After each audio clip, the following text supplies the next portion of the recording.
Oke,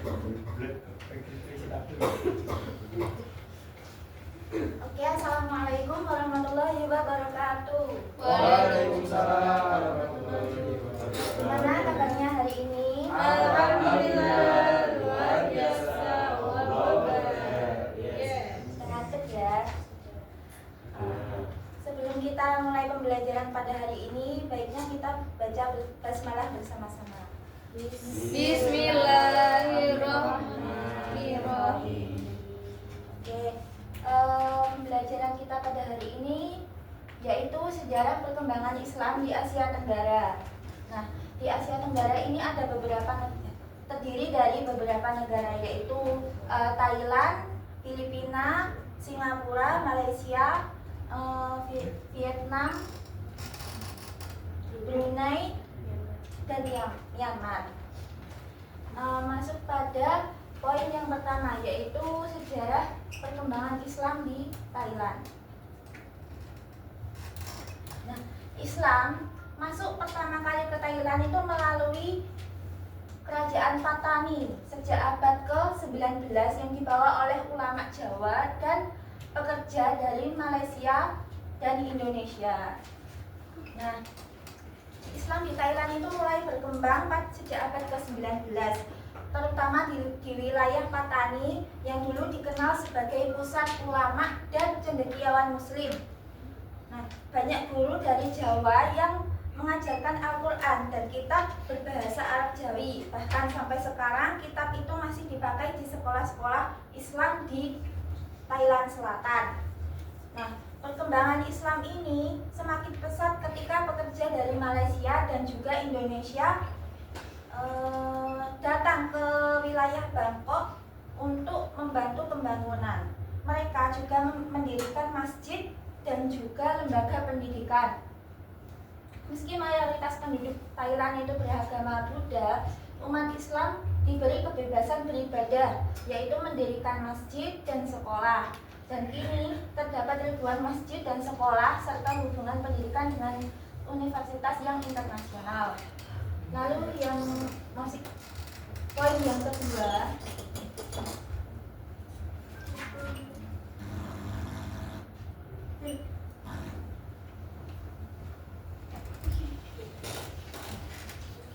yaitu sejarah perkembangan Islam di Filipina. Nah, di Filipina ini Islam berkembang di Mindanao dan kepulauan di sekitarnya melalui suku Moro. Nah, sejak masa kolonial Spanyol hingga modern, umat Islam berjuang mempertahankan identitas dan melahirkan organisasi MNLF dan juga MILF.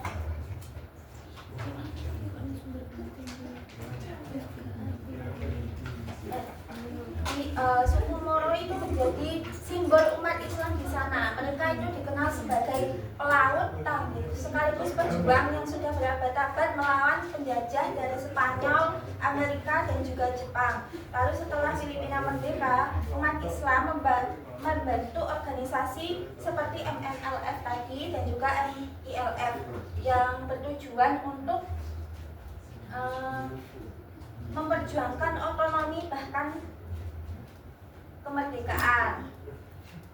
Lalu yang poin selanjutnya ada sejarah perkembangan Islam di Malaysia. Islam di Malaysia itu masuk pada sejak abad ke-19 melalui perdagangan Gujarat, Arab, dan juga Persia.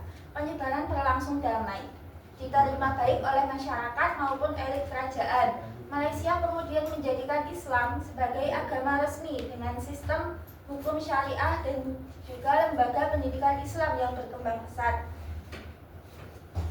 Islam di Malaysia tadi masuk pada abad ke-9, dibawa oleh pedagang Gujarat, Arab, dan Persia. Nah, penyebarannya sendiri itu berlangsung damai dan diterima baik oleh masyarakat. Ada pula pola penyebaran dari rakyat bawah ke atas atau bottom up dan dari elit ke kerajaan ke rakyat atau top down. Lalu selanjutnya ada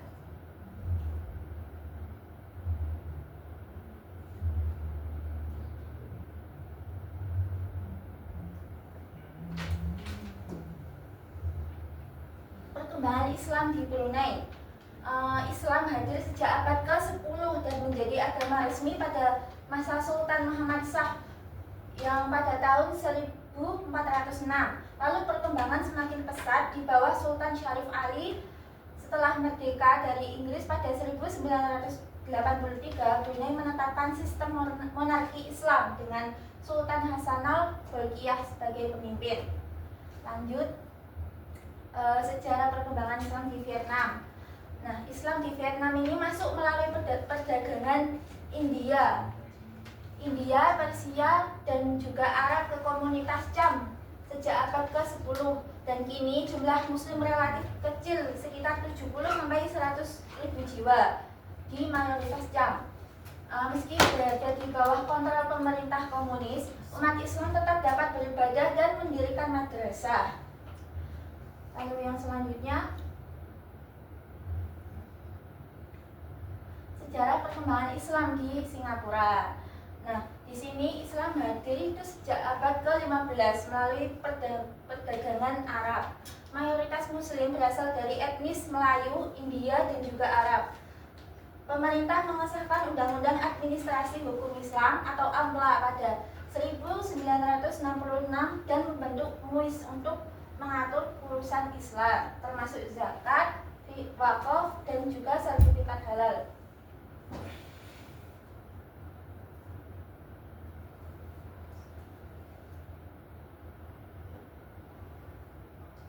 Selanjutnya, sejarah perkembangan di Myanmar. Islam masuk melalui perdagangan dan dakwah, terutama di Arakan yang berbatasan dengan Bengal, dan meski hanya sekitar 7% dari populasi di sana, umat Islam itu menghadapi tantangan besar akibat dominasi Buddha dan juga kondisi politik yang menekan. Nah, itu tadi penyebaran perkembangan Islam di Asia Tenggara. Selanjutnya saya akan beri tugas dibagi menjadi 3 kelompok ya, nanti dijawab.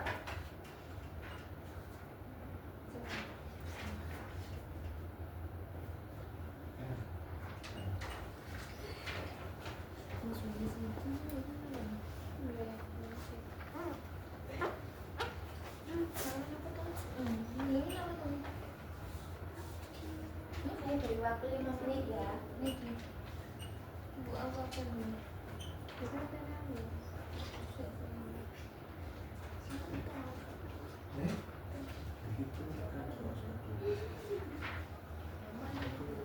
Semua.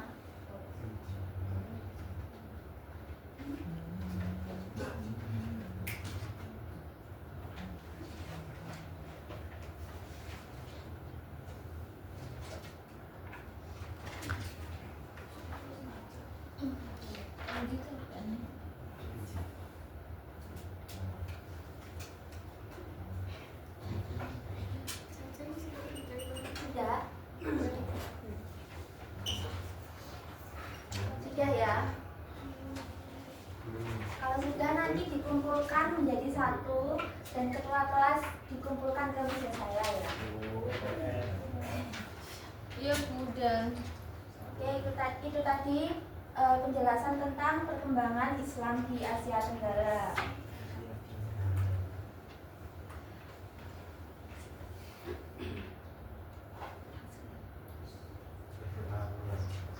Nah, untuk menutup pembelajaran pada hari ini, kita baca hamdalah bersama-sama. Alhamdulillahirrahmanirrahim. Sekian dari saya. Wassalamualaikum warahmatullahi wabarakatuh. Warahmatullahi wabarakatuh. Amin.